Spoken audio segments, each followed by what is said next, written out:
नमस्कार, आप देख रहे हैं न्यूज प्लस 21। मैं हूं आपके साथ प्रियांशा लाजरस। पूरी दुनिया जलवायु परिवर्तन के संकट से जूझ रही है।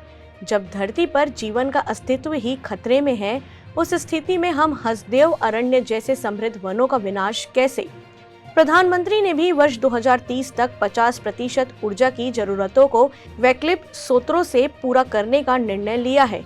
उस पर अमल करने के बजाय ना कोल ब्लॉकों को सहमति देना सत्ता का दोहरा रवैया प्रदर्शित करता है। सामाजिक कार्यकर्ता मेघा के अनुसार प्राकृतिक संसाधन समृद्धि और जीवन की कीमत चुकाकर खनन को कैसे मंजूर किया जा सकता है, जिसमें प्रकृति आधारित जीवन निर्वाह करने वाले आदिवासी समुदाय का अस्तित्व ही खत्म हो जाए।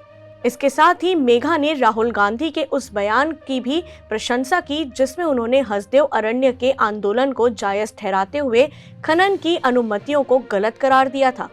जी हां, उन्होंने कहा कि हम उम्मीद करते हैं कि राहुल जी अपनी इस महत्वपूर्ण भूमिका और निर्णय से पीछे नहीं हटेंगे। तो नहीं हो रहा है संकट की बात और चर्चा और प्रचार। आज हसदेव अरण्य को ग्राम सभाओं के सही जो प्रस्ताव है उसकी मान्यता लेकर और उस वन को बचाना, जीवन बचाने के लिए जरूरी है ये मानकर खारिज करना चाहिए। राहुल गांधी जी ने जो आकर आश्वासन दिया वो कांग्रेस पार्टी के राष्ट्रीय अध्यक्ष के तहत दिया। तो बघेल जी जो नरवा गरवा गुरुआ बाड़ी की बात करते रहे, जिसका हमने स्वागत किया था, वो नरवा गरवा गुरुआ बाड़ी नष्ट करने वाली योजना आगे न बढ़ाए। अडानी 4000 किलो प्रति किलोग्राम 4000 कैलोरी, इस दर्जे का ही कोयला होना चाहिए। इस प्रकार का जो एक कट ऑफ लगाया है उससे भी बहुत ज्यादा कमाई कर रहा है। कोल इंडिया से महंगा बेच रहा है अपना कोयला राजस्थान को।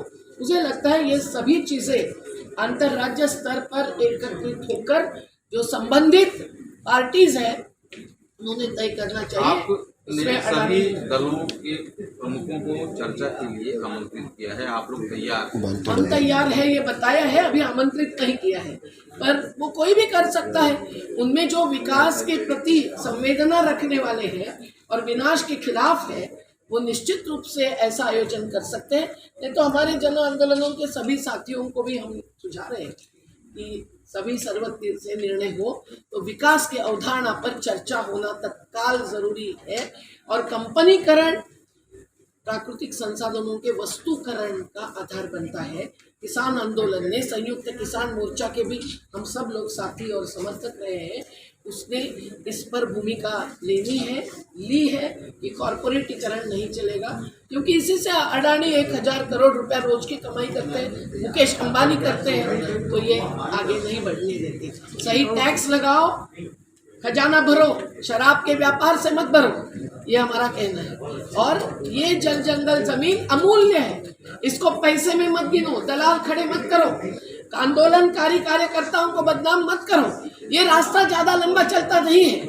बहुत जगह पे ये साबित करके दिखाया है। ओडिशा के नियमगिरी से लेकर छिंदवाड़ा के अडानी और अंबानी के खिलाफ महाराष्ट्र में हुई संघर्ष।